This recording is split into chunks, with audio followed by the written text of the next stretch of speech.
Hi guys, I thought I'd read you this book today, Winnie the Pooh and the Honey Tree.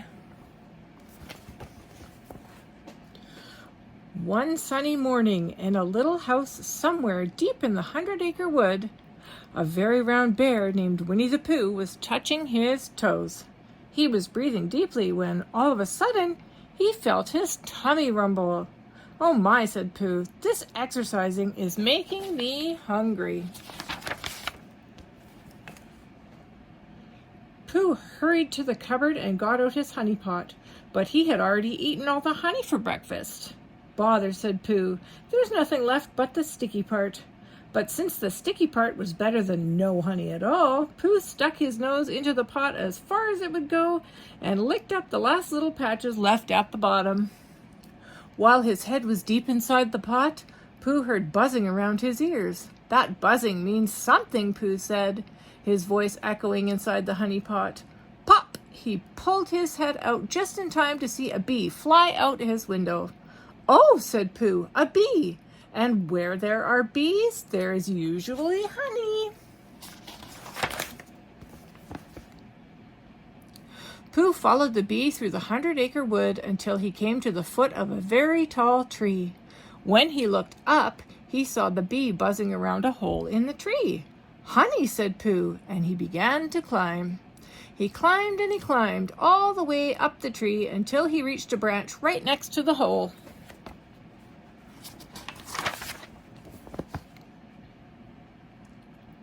As Pooh leaned toward the hole, the branch began to bend. The more he leaned, the more the branch bent until he could almost reach the honey. Then he leaned just a little bit more and snap went the branch, and down went Pooh, bouncing from branch to branch until he ran out of branches and landed head first in a bush. "Oh my," said Pooh, rubbing his sore head, "I guess it all comes from liking honey so much." Pooh rubbed his head so hard that he came up with an idea. First, he borrowed a balloon from his friend Christopher Robin. "But you can't get honey with a balloon," Christopher Robin told Pooh. "I can," said Pooh. "I shall hang on to the string and float up to the bee hole," he explained. Then Pooh rolled himself in mud until he was covered from his nose to his toes. "I'm pretending to be a little black storm cloud," Pooh told Christopher Robin, "to fool the bees." "Silly old bear," said Christopher Robin as he watched Pooh float up, up, up into the sky and dangle right outside the hole.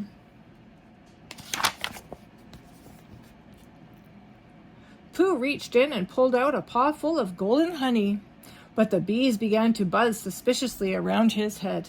"Christopher Robin," called Pooh, swatting at the bees and swinging wildly from the end of the balloon string, "I think the bees suspect that I am not a little black storm cloud."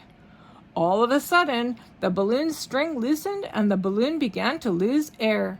It swooshed under Pooh and it swooshed over Pooh, and then it rose high above the treetops, with Pooh trailing along for the ride. "Oh my," said Pooh, taking in the sights.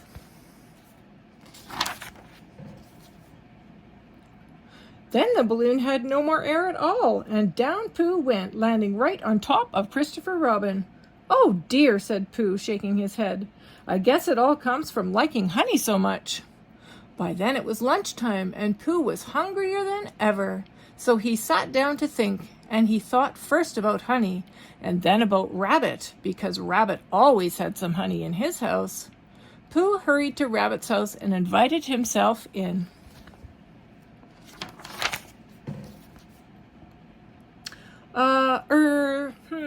Come in, Pooh," said Rabbit. "Why, thank you, Rabbit," said Pooh.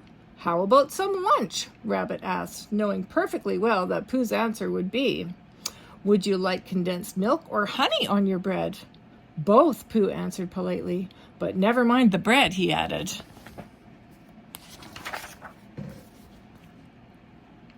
Rabbit sat at the table and watched Pooh eat. First, Pooh had a little helping of condensed milk and then a little helping of honey.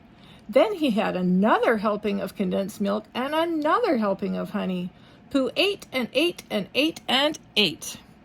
At last, Pooh rose slowly from the table and said in a rather sticky voice, "Goodbye, Rabbit. I must be going." Rabbit sighed. Well, Pooh, if you're sure you won't have any more. Is there any more? Asked Pooh, sure that he could manage a few more bites. No, said Rabbit wearily, there isn't. I thought not, said Pooh, and he started out Rabbit's front door.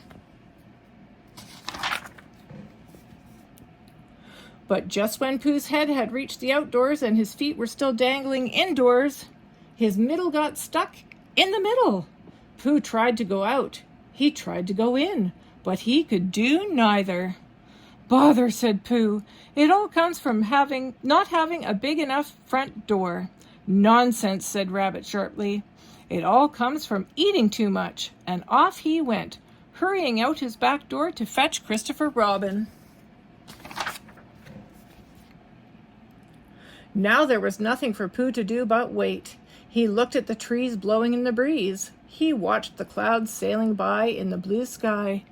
Then he wiggled his bottom and kicked his legs, just in case, but he was still stuck tight. So he looked at the trees some more and spotted Owl sitting on a branch. Hello, Pooh, said Owl. Fancying meeting you half in and half out of Rabbit's house. Are you stuck? Oh, no, said Pooh. I'm just resting. Owl swooped down from his branch and looked Pooh square in the eye. Pooh, he said, you are definitely stuck. You are a wedged bear in a great tightness. This situation calls for an expert.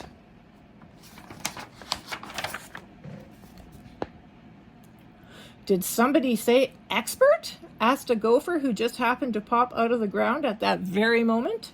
Gopher's my name, digging's my game. Now, what seems to be the problem? He quickly inspected the situation. The problem with this door, Gopher said, is that it has a bear in it. Now we could dig him out, or we could dynamite him out. Dynamite, Pooh said in a very small voice. Dynamite, exclaimed Owl. Nonsense! We can't dynamite. We might hurt him. Well, think it over, said Gopher, popping back down into his hole. Let me know if you change your mind. Finally, Rabbit returned with Christopher Robin close behind. Silly old bear, said Christopher Robin, shaking his head.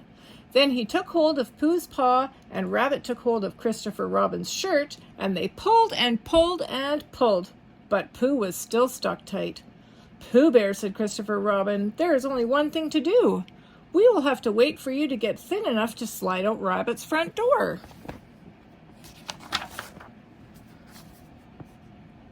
So they all waited. Christopher Robin read stories to Pooh. Owl lectured him on the dangers of eating too much. Kanga brought Pooh a kerchief to protect his head from the sun. Eeyore made gloomy predictions about how long it might take for Pooh to get thinner. It could be days, he said with a sigh. Maybe weeks. Even months, he added, shaking his head.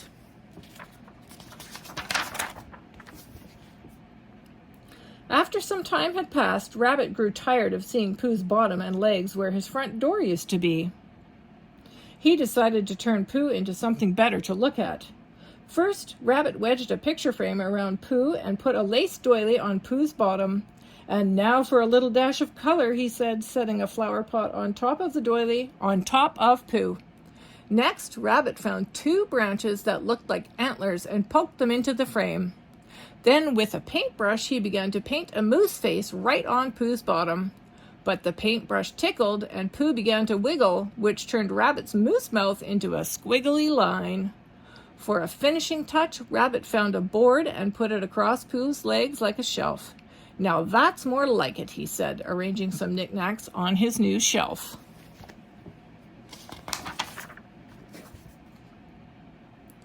More time passed, and still the friends waited for Pooh to get thinner. One afternoon, Kanga brought Roo for a visit. I brought you a present, Pooh, said Roo. It's honeysuckle. Honeysuckle, said Pooh hungrily. He licked his lips and eyed the bouquet of flowers. No, Pooh, said Kanga, laughing. You don't eat it, you smell it. Pooh buried his nose in the flowers and sniffed. He said. He sniffed again. Ah. Then his nose began to tickle. Ah, he said once more. Achoo! Inside Rabbit's hole, Pooh kicked his legs, and down came Rabbit's new shelf, knickknacks and all. Oh dear! "Oh dear," said Rabbit crossly. "Why did I ever invite that bear to lunch?"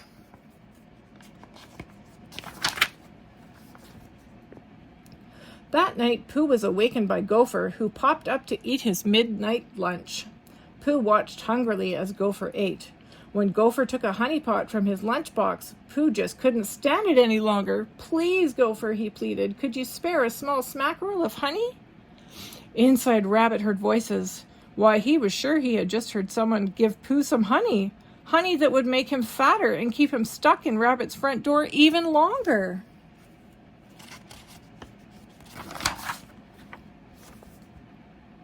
"Stop, stop, stop," Rabbit cried, and he rushed out his back door and around the front just in time to snatch a honey pot from Pooh's paws. "Not a bite," he snapped. "Not a lick. Not a drop." Then he made a sign and stuck it right up in front of Pooh where everyone could see it. "Don't feed the bear."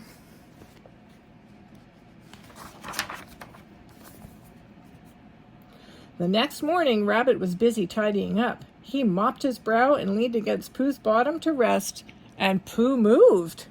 Rabbit cried out with delight. He budged! Hooray! He budged! Rabbit was so excited he jumped up and down and ran in circles and sang, "He bidged! He badged! He booged!" He stopped to catch his breath. "Christopher Robin," he said. "I must get Christopher Robin." And out his back door Rabbit went, off through the 100-acre wood just as fast as he could go.